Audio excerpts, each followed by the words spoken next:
The galaxy had always been a vast and complicated place. Hundreds of planets, species, and cultures coexisted, each following their own path. But not all paths were meant to be easy. On the planet Viridian, an ancient alien race once known for their prosperity and wisdom, a dark shadow had fallen. A deadly plague spread like wildfire across their population. No one knew how it started or why it was so dangerous, but the disease was unlike anything the galaxy had ever seen. The Viridians were struggling. Entire cities had fallen silent as their inhabitants fell sick, unable to fight off the plague. The disease didn't just destroy bodies, it crushed the spirit, leaving entire communities paralyzed with fear and despair. The once thriving civilization now teetered on the brink of extinction. In desperation, the Viridian leaders turned to the Galactic Council, the powerful organization that governed the galaxy. They sent out messages, hoping for help, medicines, ships, anything that could save their people. But the response was not what they expected. The council, composed of representatives from numerous galactic factions, weighed the situation carefully. A disease was spreading, and the council feared it would reach their own worlds. They debated long and hard. Some wanted to send aid, but the risk of the plague spreading to other planets was too great. Others were more pragmatic. The Viridians are not part of the galactic order, one representative argued. We cannot risk the disease infecting our worlds. The decision was made. The Galactic Council would not help. They turned their backs on the Viridian people, but not everyone agreed with the Council's decision. Humanity, a newer and more ambitious force in the galaxy, had been watching the situation unfold.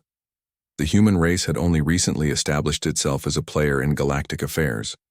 However, their leaders had always believed in something fundamental, that no one should ever be left to suffer when help was possible. As the Council turned away, humanity stepped forward. They refused to abandon the Viridian people. The humans knew the disease could spread to their own worlds, but that wasn't enough to stop them. Their decision was simple. They would help, no matter the cost. A fleet of human warships filled with doctors, scientists, and medics was assembled. They set course for Viridian, prepared to offer everything they had to save a dying species. The galaxy might have abandoned them, but humanity was determined to make sure the Viridians would not be left behind. The first human ship entered Viridian's orbit. On board, the crew and scientists looked out over the planet's surface. What they saw was heartbreaking. Smoke rose from devastated cities, and an eerie silence covered the once vibrant land. But despite the desolation, there was hope. Humanity had arrived. The Viridian people might not have known it yet, but their salvation had just begun. This first part sets the stage for the story, introducing the crisis, the abandonment by the galactic powers, and humanity's determination to act. The tone is serious and engaging, with a clear focus on the themes of compassion and defiance.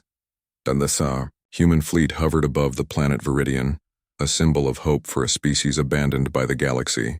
The Viridians, once a proud and advanced race, were now scattered, struggling to survive as their population dwindled by the day.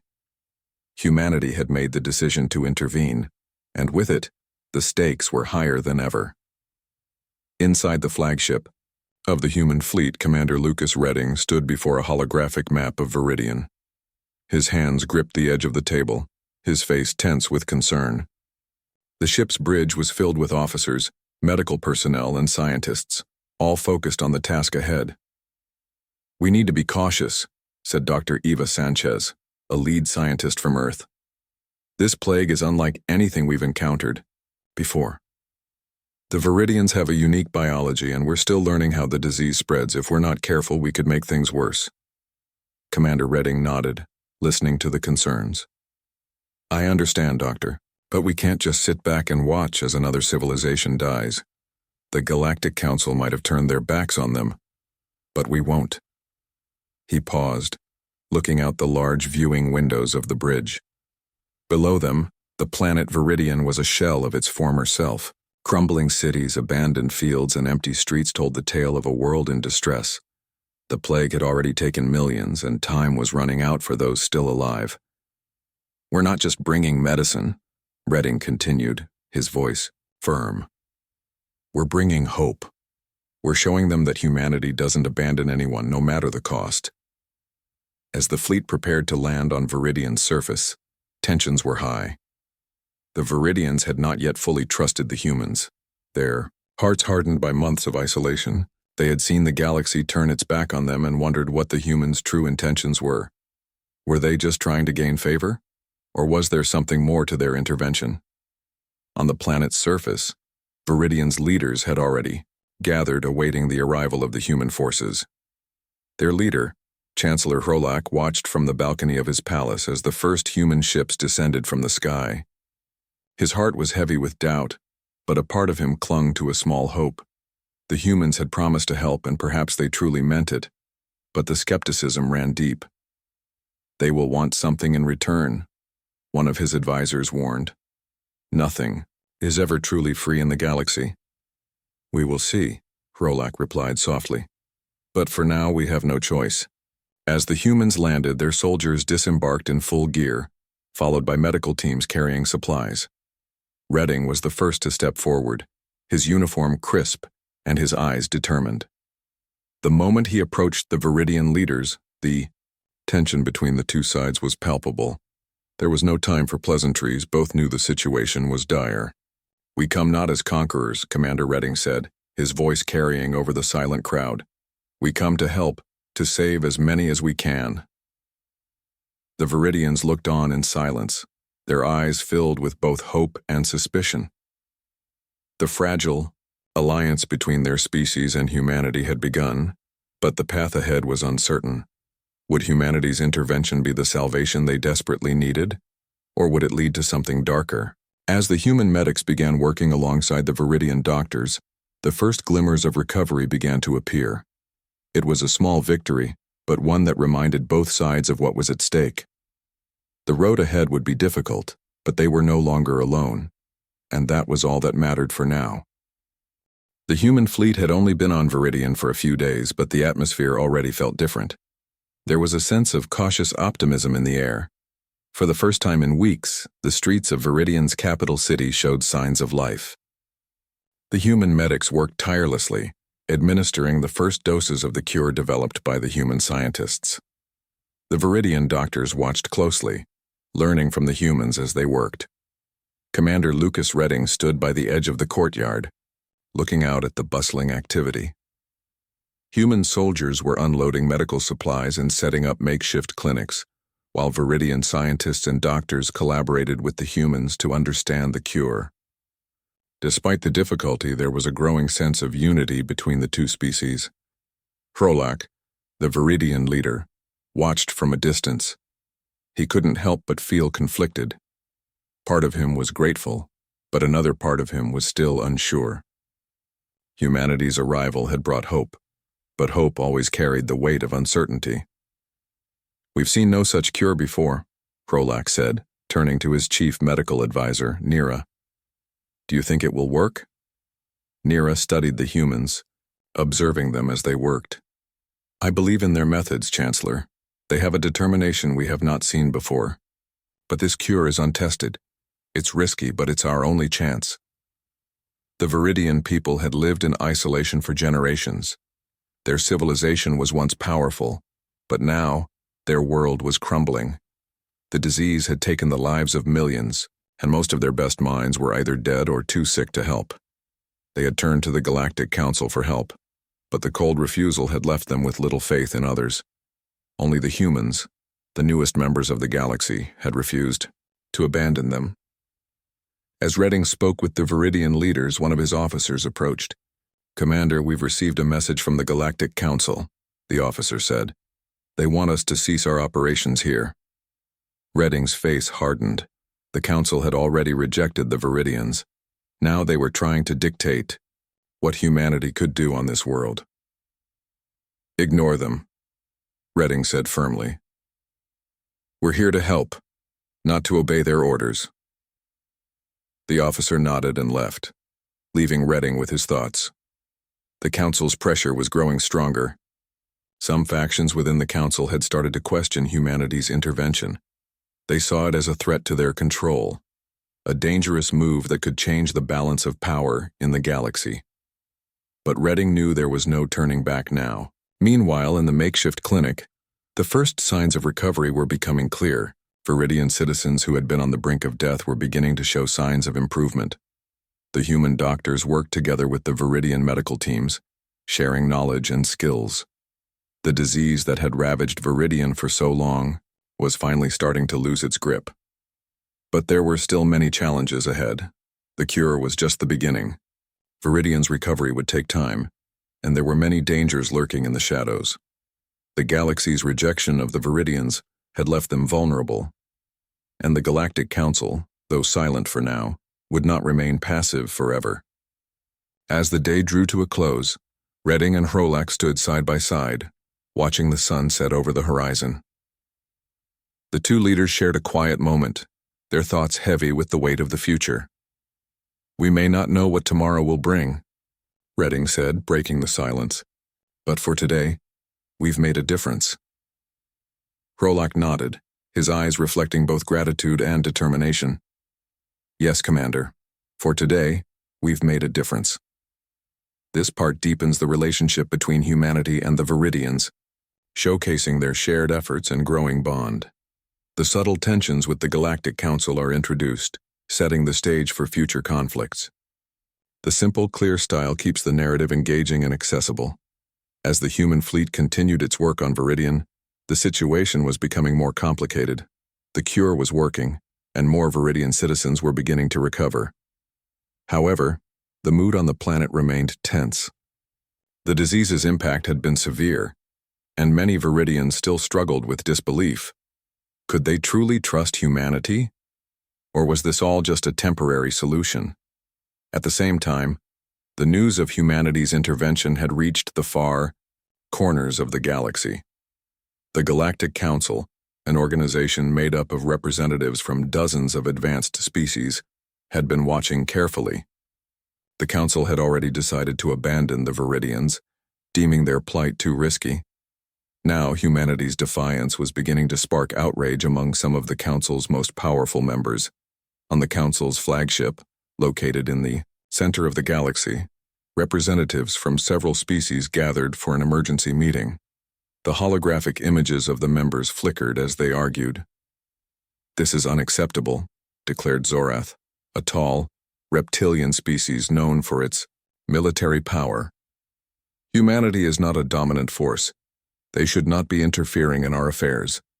If we allow them to get involved with the Viridians, what's next? Will they start dictating the future of the galaxy?"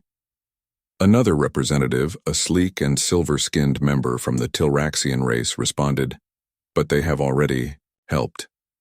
They have brought aid when no one else would. Perhaps we misjudged them. Shouldn't we consider allowing them to continue?" "Consider?" Zorath sneered. "We cannot allow this. The human race is still too young, too unpredictable. If we don't put a stop to this now, who knows what they'll demand in return? They are expanding their influence, and we are letting it happen. The Viridians were our responsibility, not theirs." A tense silence fell over the room. The argument swirled, but one thing was clear. The Council was divided. Some saw humanity's actions as a threat, while others were unsure of how to respond to the unexpected kindness the humans had shown. Meanwhile, on Viridian, Commander Lucas Redding had received word of the Council's growing concerns. His officers had intercepted the communication, and now the human leaders were preparing for the worst. They knew that while they were doing the right thing, there would be consequences, and those consequences might come sooner than they expected. "We cannot afford to let them intimidate us," Redding said, standing before his senior staff in the command center. "We've made a commitment to the Viridians, and we will see it through, no matter what the Council says." "But Commander," Lieutenant Anna Clark, a young communications officer, spoke up. "The Council has the power to call for action. They could try to stop us or even destroy the fleet if they view us as a threat." "We're not backing down," Redding responded firmly. "Humanity does not run from a fight, especially when innocent lives are at stake. We're here to save the Viridians, not play politics." With that, Redding made a call to the Viridian leadership. Hrolak, the Viridian chancellor, appeared on the screen, his expression cautious but hopeful. "We've received word from the Galactic Council," Redding said, his tone steady. "They're not happy with our intervention, but we will not abandon you. We stand by our word." Hrolak nodded, his gaze hardening. "Then we will stand with you, Commander. Together we will show the galaxy that we do not bow to fear." As the conversation ended, both sides understood the road ahead would be difficult. The Viridians had already faced the worst their own world could throw at them. Now they would face the galaxy's refusal to help. But with humanity by their side, there was a chance. A real chance. That they could rebuild. That they could survive. But the tension with the Galactic Council would only grow stronger. Days turned into weeks, and the human fleet continued its mission on Viridian. The cure developed by the human scientists was starting to show remarkable results.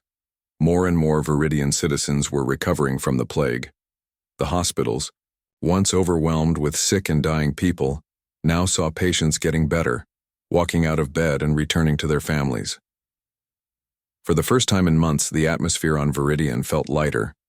The human doctors and Viridian medical teams worked side by side, exchanging knowledge and finding new ways to help the recovering citizens. Despite the fragile state of the planet, there was a sense of accomplishment in the air.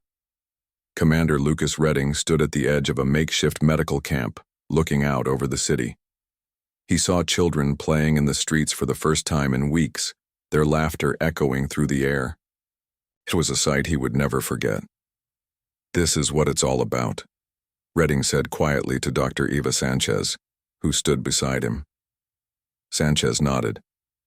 "The Viridians have been through so much. They deserve a chance to rebuild." The two of them had worked tirelessly alongside the Viridian medical team to find a cure, and now it seemed like their efforts were finally paying off. Though there was still much work to be done, hope was spreading across the planet. People who had been too weak to stand were walking again. Families that had lost everything were beginning to feel the first stirrings of recovery. But despite the success, the weight of the situation still pressed heavily on Redding's shoulders. The Galactic Council, despite the positive results of humanity's efforts, had not changed its stance. Messages continued to come through, warning the humans to cease their operations on Viridian. They were pressured to leave, to stop interfering with the affairs of the galaxy. Redding knew the Council would never approve of what humanity was doing. They had already turned their backs on the Viridians. The idea of humanity gaining influence by helping those in need did not sit well with the powerful forces within the Council. Still, the human fleet remained. They would not back down now, not when they were so close to saving an entire species. On the surface of Viridian, Chancellor Hrolak walked through the bustling streets, accompanied by his advisors. He had been among the most skeptical of the humans when they first arrived. He had expected nothing but betrayal, a hidden agenda, or a power play. But as he saw the genuine efforts of the humans, as he saw his people recovering, his heart changed. "Commander Redding and his people have done something incredible," Hrolak said to his chief advisor Nira.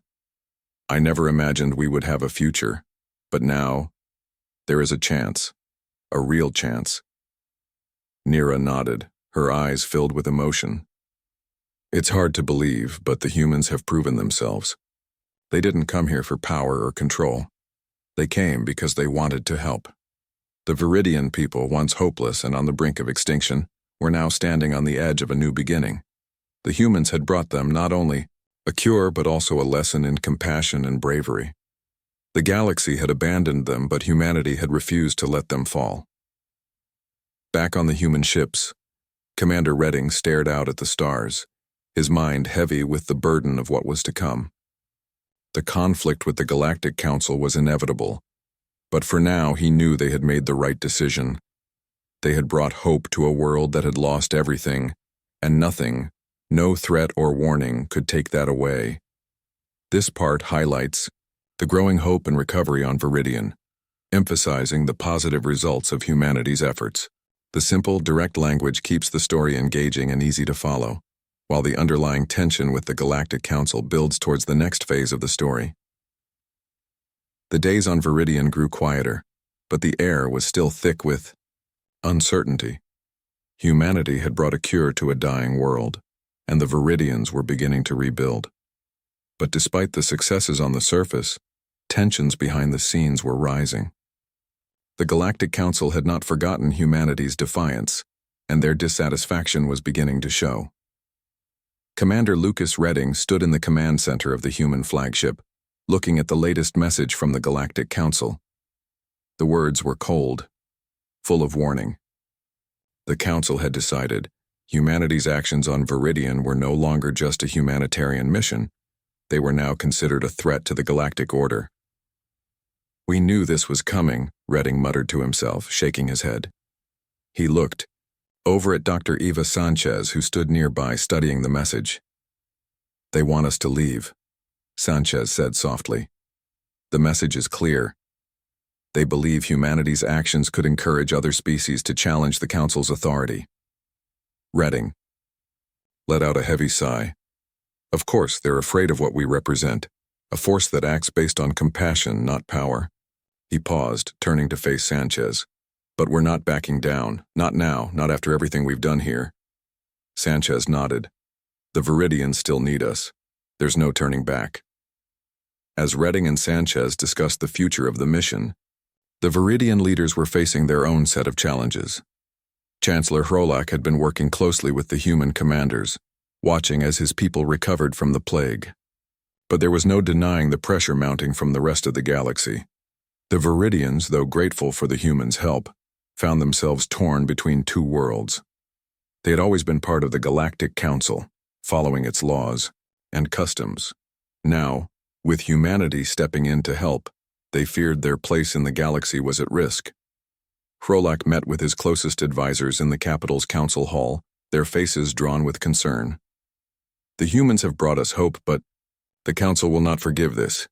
They see us as weak, as a failed species. If we side with humanity, we risk everything. Perhaps we should be asking ourselves," Nira, his chief medical advisor, spoke up, "why the Council abandoned us in the first place. If we stay silent, if we do nothing, we will be condemning ourselves to further isolation. The humans have shown us that there is still kindness in the galaxy, even if it comes at a price." Hrolak paused, considering her words. He had always been a leader of tradition, believing in the power of the Galactic Council to maintain order. But now, seeing the Viridian people recover, seeing how humanity had refused to turn their backs on them, he began to question everything he had known. "We have survived," Hrolak said quietly, "and we owe our survival to the humans. It is time for us to decide if we will stand with them or if we will let the Council decide our fate." As the meeting ended, Hrolak felt the weight of his decision. The Viridians had been abandoned, but humanity had given them a chance. Could they stand by the humans, or would they follow the path dictated by the Council? Meanwhile, on the human fleet, the situation was becoming more tense. The Council had started sending covert ships to monitor the humans' activities. There were whispers of military action if humanity refused to comply. Commander Redding knew that the peaceful solution was running out of time. "We've got to be ready for anything," Redding said to his crew. "The Council might try to force us out of Viridian, but we won't leave. We'll fight if we have to." With each passing day, the stakes grew higher. Humanity had done what no one else would. They had given the Viridians hope. But now, that hope was under threat. Not from the plague, but from the galaxy itself. This part builds the rising tension between humanity, the Viridian leaders, and the Galactic Council. The Viridians are faced with a difficult choice, while humanity stands firm in its decision to help, knowing the challenges that lie ahead. The simple and direct language keeps the narrative engaging and easy to follow. The tension in the human fleet was palpable. Commander Lucas Redding stood at the front of the bridge, staring at the holographic map of Viridian. The Viridians had made incredible progress, but the galaxy's pressure was growing. The Galactic Council had sent messages, threats, and covert ships to monitor humanity's movements. The peaceful mission humanity had begun to help a dying species was now teetering on the edge of full-blown conflict. Redding's thoughts were interrupted by Lieutenant Anna Clark, who had just returned from a communications briefing. "Commander, we've intercepted another message from the Council," she reported, holding out a datapad. "They're making it clear that if we don't withdraw immediately, they will send forces to Viridian. We're being called a rogue faction. They say we're destabilizing the galaxy." Redding let out a deep breath. He had expected this. The more the Viridians recovered, the more the Council feared humanity's rising influence. But to him, that didn't matter. What mattered was what was right. He had made a promise to the Viridian people, and no threat, no warning from the Council, would make him break that promise. "We're not going anywhere," Redding said firmly. "We are here to help, and that is exactly what we're going to keep doing. Our mission hasn't changed." He turned to his crew, his voice full of determination. "We came here to save a people, and we've done that. We've given them a chance when the rest of the galaxy turned its back on them. And now, we are the ones who will decide our fate, not the Council." Redding knew the stakes were high. The Council's forces could be arriving soon, and humanity would be outnumbered. The pressure was mounting, but for Redding, there was no other choice. Meanwhile, on Viridian, Chancellor Hrolak stood before his people, the tension in the air, thick with uncertainty. The Viridians had recovered, but their future was uncertain. They were caught between two powers, the Council, which had abandoned them, and humanity, which had stepped in when no one else would. "We owe our survival to the humans," Hrolak said to his people in a quiet voice. "But now we face a decision. The Galactic Council will come for us if we stand with them. Do we stay silent and follow the Council's orders, or do we stand by the humans who saved us?" His words echoed through the room. The Viridians had always been a part of the Council, but their trust in the Council had been shattered. They had witnessed firsthand the betrayal of those who claimed to govern the galaxy. Hrolak's decision was not just political, it was personal. He had seen the desperation in the eyes of his people, and he had witnessed the humans' willingness to help, no matter the cost. "I will stand with the humans," Hrolak finally said, his voice firm. "They are the ones who gave us hope when no one else did, and for that, I will not let them face this battle alone."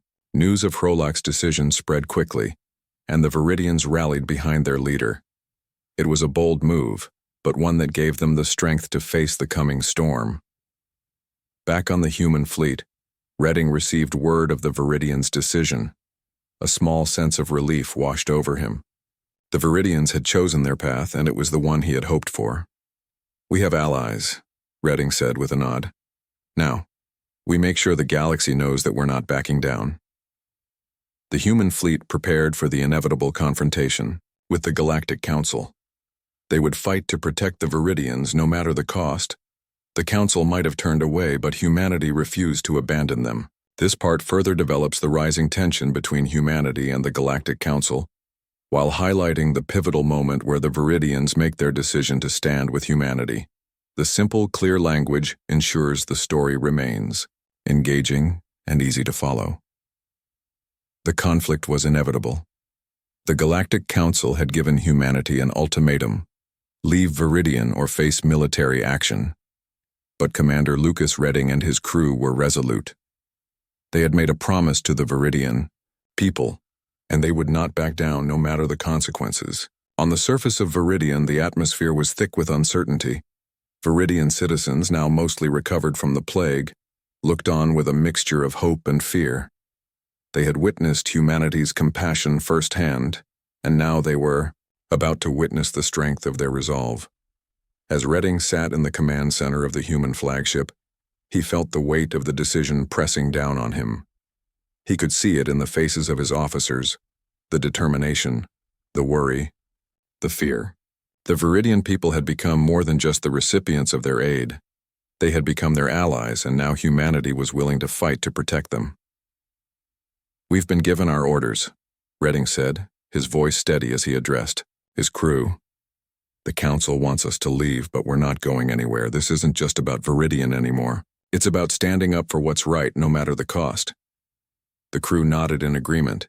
They had come here to help and they had done so, but now they were being forced into a position they had hoped to avoid. The thought of fighting against the most powerful forces in the galaxy weighed heavily on them, but their commitment to the Viridian people gave them strength. "Prepare for battle," Redding said, turning to his officers. "We won't fight for power. We're fighting to protect lives." As the human fleet readied itself for a confrontation, the Viridian leaders made their final preparations. Chancellor Hrolak stood before his people, ready to make the ultimate sacrifice if necessary. He knew the decision he had made would change the course of Viridian's future. The planet would no longer be bound by the will of the Galactic Council. They would be free even if it meant facing the Council's wrath. "We stand with humanity," Hrolak declared, his voice carrying across the gathered crowd. "They saved us when no one else would. Now it is our turn to stand with them." The Viridian citizens, their strength renewed, cheered in support of their leader. They had witnessed the worst, but now they had witnessed the best of what humanity had to offer. The galaxy's rejection no longer mattered. They had found a new ally, and they would fight alongside them if necessary. As the human fleet prepared to defend the planet, the first ships from the Galactic Council arrived, darkening the sky above Viridian. They were massive, imposing vessels, symbols of the power and control the Council had over the galaxy. The Council's forces were far more numerous, but they were not fighting for compassion. They were fighting to maintain their dominance. Redding stood at the front of the human flagship, watching the enemy ships approach. "This is it," he said quietly. "We're about to show the galaxy that we will not be intimidated. We're doing this for the Viridians, for the people we've sworn to protect." The battle that would shape the future of the galaxy was about to begin. This part intensifies the conflict between humanity and the Galactic Council, setting the stage for the impending battle. The simple and direct language ensures that the narrative remains engaging and easy to follow, while maintaining the story's rising tension. The air on the human flagship was thick with tension. The fleet was ready. Commander Lucas Redding stood at the bridge, his eyes locked onto the approaching ships of the Galactic Council. They were enormous, their dark silhouettes casting shadows over Viridian, but the humans weren't intimidated. The stakes had never been higher. "We've been preparing for this moment," Redding said, his voice calm but firm. "We're not just defending Viridian. We're defending what's right. No matter what happens, we stand together." His officers nodded in unison. The crew had known for days that the battle was coming. They had all trained for situations like this, but no amount of preparation could erase the gravity of what was about to unfold. Humanity, the newest and least experienced force in the galaxy, was about to stand up against the most powerful and ruthless forces known to any species. The Council's military fleet vastly outnumbered the human ships, but it wasn't just firepower that would determine the outcome. It was the will to fight for a cause bigger than themselves. "Commander, the Council fleet is within range," Lieutenant Anna Clark said from the communication station, her voice steady despite the chaos outside. "They're locking weapons onto our ships." Redding took a deep breath. "Tell the fleet to hold their positions. We're not firing unless they force us to." As the minutes ticked by, the tension grew unbearable. On Viridian, Chancellor Hrolak watched the skies, knowing that the humans had taken their stand. He could feel the weight of his people's expectations pressing down on him. The Viridians had never fought in a war like this before, but now, with humanity by their side, they had no choice but to join the fight. "We will stand with them," Hrolak said to his advisors. "If we fail, it will be the end of our people. But if we fight, we give ourselves a chance to live, to rebuild." The Viridians, though not trained for battle, were willing to give everything to protect their new allies. As the first shots were fired from the Council's fleet, the Viridian forces took their places beside the humans, ready to defend their world at any cost. The battle erupted into chaos. Human warships fired on the Council's forces, their weapons bright against the darkness of space. The humans fought with everything they had, their ships maneuvering with unmatched precision. The Viridian ships, though smaller and less equipped, fought alongside them, their courage making up for their lack of firepower.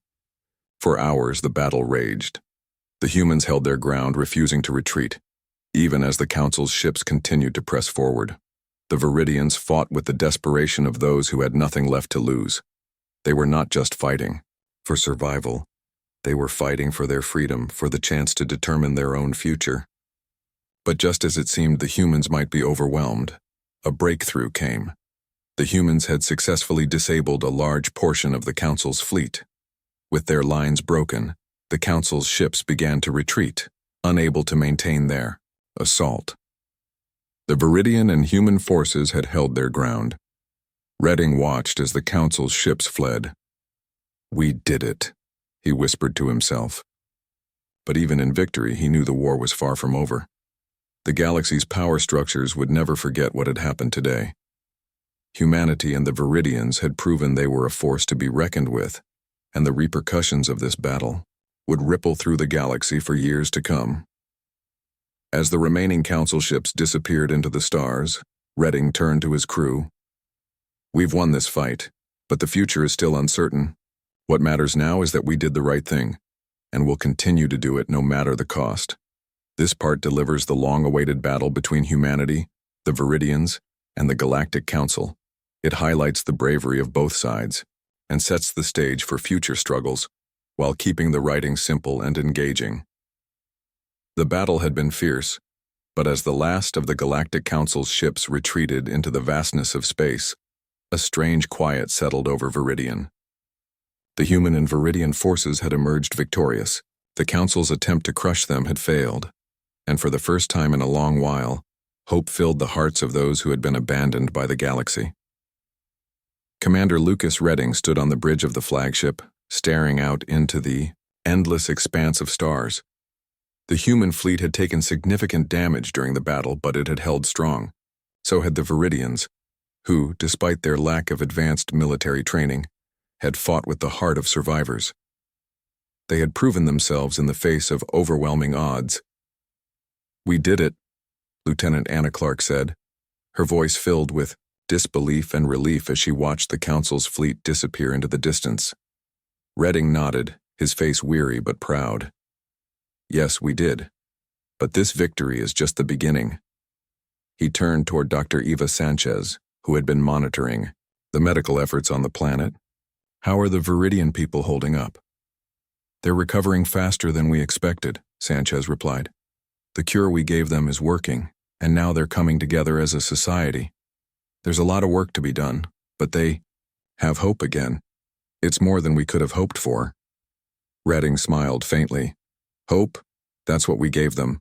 Back on Viridian's surface, Chancellor Hrolak stood before his people, his heart full of gratitude and resolve. The Viridians had not only survived, they had found a future. Together with humanity, they had faced the greatest challenge their species had ever known, and now they had emerged stronger than ever before. "The galaxy may have turned its back on us, but we have found new allies," Hrolak said to the gathered crowd. "Humanity has shown us that there is more to life than power and politics. They have taught us the true meaning of solidarity. We will rebuild, not only our world but our place in the galaxy. We will do so together, as partners." The crowd erupted into cheers. The Viridian people had seen firsthand what humanity was capable of: compassion, courage, and strength in the face of adversity. They had witnessed a power greater than any weapon or fleet, the power of unity. Meanwhile, in the heart of the galaxy, the Galactic Council was reeling from its defeat. Their forces had retreated, and the once uncontested authority of the Council was now in question. But their anger was only growing. This battle, though won by humanity and the Viridians, was far from the end. The Council would not forget what had happened, but Redding knew that the future had already shifted. The galaxy would not stay the same after this. The humans and Viridians had shown the galaxy that the balance of power could be changed, not through military might but through doing what was right.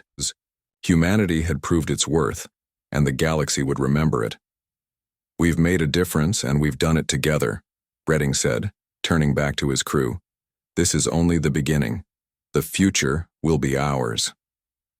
And so, the story of humanity and the Viridians began a new chapter, one where their cooperation would shape the future of the galaxy, one where their bond would remain unbroken, no matter what challenges lay ahead.